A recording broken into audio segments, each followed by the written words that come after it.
You're probably going to sleep on a bed tonight. You'll lay your head on a pillow, pull a blanket over your body, and drift off in relative comfort. But here's what most people don't realize. Your ancestors didn't do this. For the vast majority of human history, beds didn't exist, and when they finally did, they weren't what you'd expect. So why did ancient humans suddenly decide they needed beds? And more importantly, what were they sleeping on before? Let's start with the obvious question.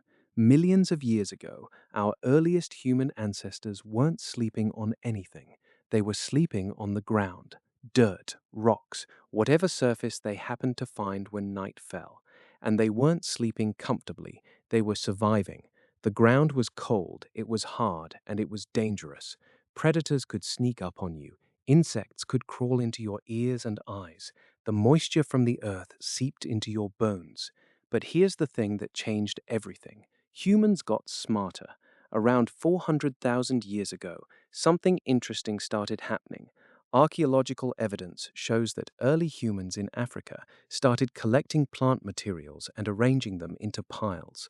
Grass, leaves, branches. They were creating the world's first primitive beds. Not because they wanted to be comfortable, but because they understood something critical. Elevation saves lives. By sleeping on a pile of vegetation instead of directly on the ground, early humans achieved something remarkable. They created a barrier between themselves and the cold earth. The plants acted as insulation. Their body heat would warm the materials underneath them, and critically, they were slightly elevated, just enough to make it harder for crawling insects and small predators to reach them during the night. This was genius, but it was still just grass. Fast forward to around 35,000 years ago, and we start seeing evidence of something more deliberate. In Germany, archaeologists found remains of what appears to be the world's oldest intentional bed. It wasn't made of grass anymore. It was made of moss, reeds, and plant materials, arranged in a shallow pit. Early humans had dug into the earth, lined it with vegetation, and created a depression to sleep in. Why? Because they'd figured out that containing the materials meant they stayed put throughout the night. Your grass bed doesn't shift around if it's in a pit. But we're still not seeing wooden beds. We're not seeing what you'd recognize as an actual bed frame. That didn't happen until civilizations started building permanent settlements. Once humans stopped being nomadic, once they stopped moving from place to place following animals, everything changed. Around 12,000 years ago, when humans started farming and building villages, beds started becoming more sophisticated. The ancient Egyptians were among the first to build recognizable bed frames. They used wood, rare and valuable wood, to create platforms. But here's what's fascinating. These weren't designed for comfort, they were status symbols. Only the wealthy could afford wooden beds. The average Egyptian still slept on reed mats on the ground. But the fact that beds existed at all, that they were something people aspired to own, tells us something important about human psychology. Once we solved the survival problem, we started thinking about dignity, about status, about comfort. The Egyptians added something crucial, though. They elevated their beds higher than their predecessors had. Some beds were raised 2 or 3 feet off the ground. Why? Because they understood something that took our species hundreds of thousands of years to figure out. Elevation meant air circulation. It meant you stayed warm but not overheated. It meant rodents and insects had to work harder to reach you. And they added something else, a footboard, because apparently ancient Egyptians' feet got cold too. By around 3000 BCE, wealthy Egyptians were sleeping on beds with woven rope supports instead of solid wood. This was a breakthrough. Rope is flexible, it gives under your weight. It's closer to what a modern mattress does than solid wood ever could be. Archaeological evidence shows that Egyptians started using linen stuffed cushions on top of these rope beds. They were creating the blueprint for modern sleep. But here's where it gets interesting. Not everyone could afford this setup. The poor still slept on mats. They still slept on the ground. This created something in human society that persists even today, the idea that how you sleep determines your social status. In ancient Mesopotamia, a similar story was unfolding. Wealthy Mesopotamians had beds made from expensive wood, often carved with intricate designs. These beds weren't just furniture, they were art, they were statements. In royal tombs, archaeologists have found evidence that these beds were so valued that when important people died, their beds were buried with them. The ancient Chinese took a different approach entirely.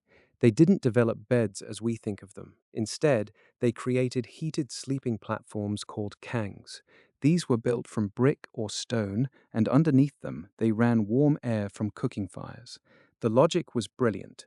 Why create a soft surface to sleep on when you can heat the surface itself? The warmth would rise through the platform, keeping you warm all night. It was engineering meets sleep. This tells us something crucial about how beds developed. They didn't develop because humans suddenly wanted to be comfortable. They developed because humans were solving specific problems. Cold was the first problem, predators was the second, then came social status, then came the desire for something softer than rock. In ancient Greece and Rome, beds became more sophisticated. The Romans, in particular, became obsessed with luxury sleeping arrangements. Wealthy Romans slept on beds called lectus, which had wooden frames, rope supports, and cushions stuffed with feathers, wool, or even papyrus. Some Roman beds were so elaborate that they had wooden headboards decorated with ivory and gold. But here's what's absolutely wild. Roman beds were often used for more than just sleeping. They were furniture for reclining while eating, while socializing, while conducting business. A Roman bed was a statement. It was power. It was wealth. It was Roman engineering. The Romans also understood something about the human body that we're still learning today. They realized that beds needed to be the right height. Too low and your back hurts. Too high and you can't easily get in and out. They experimented with different heights. They documented what worked. They turned sleeping into a science. During the Middle Ages in Europe, things got weird. Beds became even more of a status symbol, but they also became smaller and more cramped. A medieval bed for a wealthy person might be a wooden frame with curtains hung around it. These curtains weren't for privacy, they were for keeping warmth in. Medieval homes were cold. A bed with curtains became a heated box. Servants would sometimes sleep in the same bed as their masters, not for comfort, for warmth. Sometimes 3 or 4 people would share one bed because the communal body heat was the most efficient way to survive winter. But the most important development in medieval beds wasn't the frame, it was the mattress. Straw mattresses started appearing. They were crude, they were full of bugs, they were terrible by modern standards, but they represented a shift in human thinking. For the first time, large numbers of people were sleeping on something other than the ground.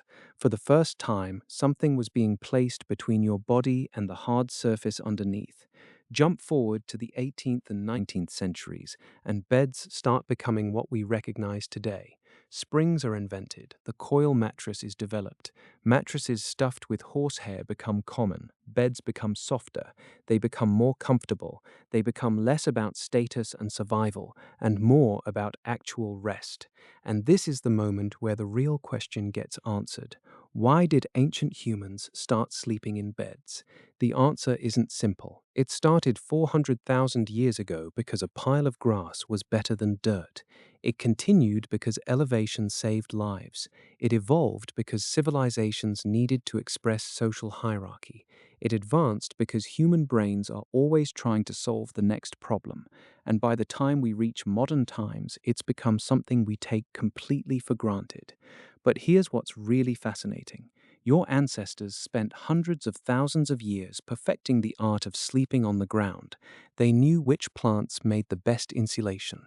They understood angles and elevation. They could sleep through thunderstorms and survive predator attacks. Then, over just the last 12,000 years, basically nothing in evolutionary terms, we've completely changed how we sleep. And yet somehow, studies show that modern humans are sleeping worse than ever. We're anxious, we're restless, we're staring at glowing screens before bed, we're overheating under heavy blankets, we're sleeping on beds that cost thousands of dollars, and we're doing worse than our ancestors did on piles of grass. Maybe there's a lesson in that. Maybe the reason ancient humans started sleeping in beds wasn't because beds are better. Maybe it was because humans are always trying to improve things. We're always trying to elevate ourselves, literally and figuratively. A bed was just the tool we used to climb a little higher. The next time you get into bed tonight, think about that. Think about the 400,000 years of human innovation that got you there. Think about the ancient Egyptian who first thought to elevate their sleeping surface. Think about the Roman engineer who calculated the perfect height. Think about every person in your bloodline who slept on something slightly better than the person before them. That bed you're sleeping in, it's not just furniture. It's proof that humans never stop trying to do better, even at something as simple as sleep.